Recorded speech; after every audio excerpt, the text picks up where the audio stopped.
Son dəqiqə baş verən hadisəni sizinlə bölüşmək istəyirəm. Hal-hazırda çox üzücü bir xəbər aldıq. Böyük təəssüf ilə bildiririk ki, uzun müddətdir fəaliyyətdə olan Oco gəmi restoranı bugün batıb.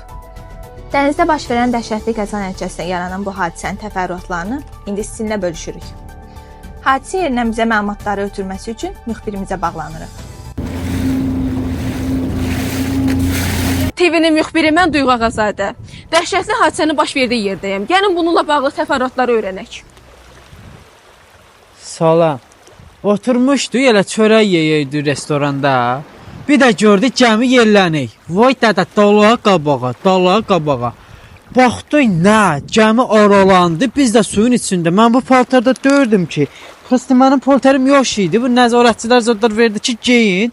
Soyuq olmasın. Sənə soyuq qalar adamda, soyuq vurub onsuz da bizi. Danışamayam, kövrəliyəm, oturub çörək yeydik biz. Sağ olun.